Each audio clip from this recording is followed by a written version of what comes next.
Hey there, welcome to the funny farm. As I'm out prepping beds for planting out some brassicas and carrots today, I thought I would talk to you for a second about black walnut trees.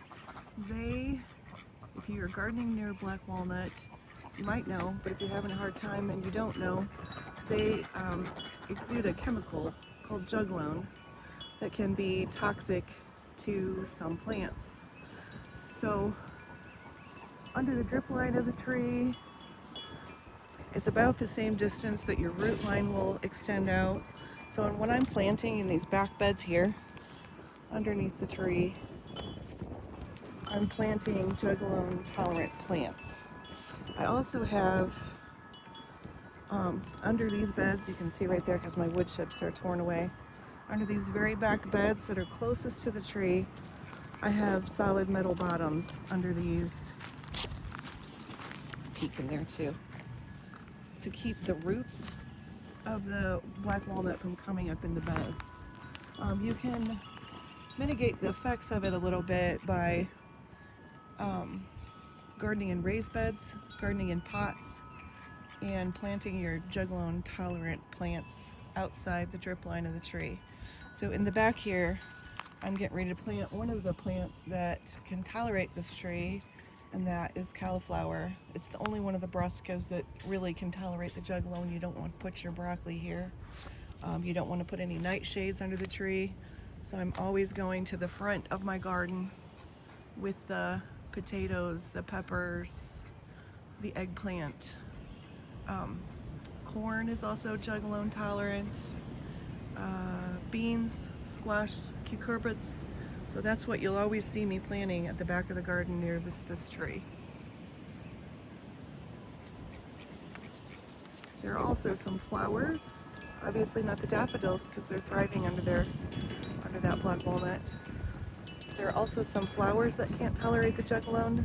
You can look up lists of what you can and can't plant under juglone.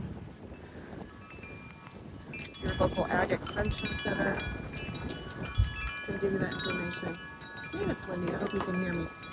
We're going to plant out seedlings today. We're supposed to have 5 days of rain coming up after today. It's overcast today, so this will be a great time to get both the brassicas and the carrots established when it's nice and rainy outside. I'm going to do our carrots in pots. And I do my carrots in pots because we have clay soil under this tree. Most of our yard is clay soil, and this also keeps the voles out of my carrots, and it keeps the carrot root maggots, those little things that chew tunnels in your carrots. They can only fly about 1 foot high. So if you get your carrots up, you will have better success with having nice clean carrots.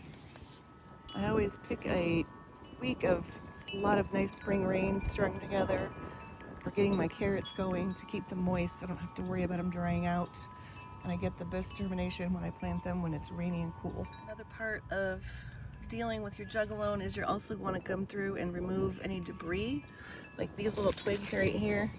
These are dropped from the black walnut, so we'll go through and clean these out. I also make sure I come through every fall and pick up all the nuts and get them cleared out too, because the hulls have a lot of juglone in them, and make sure you don't put that stuff in your compost.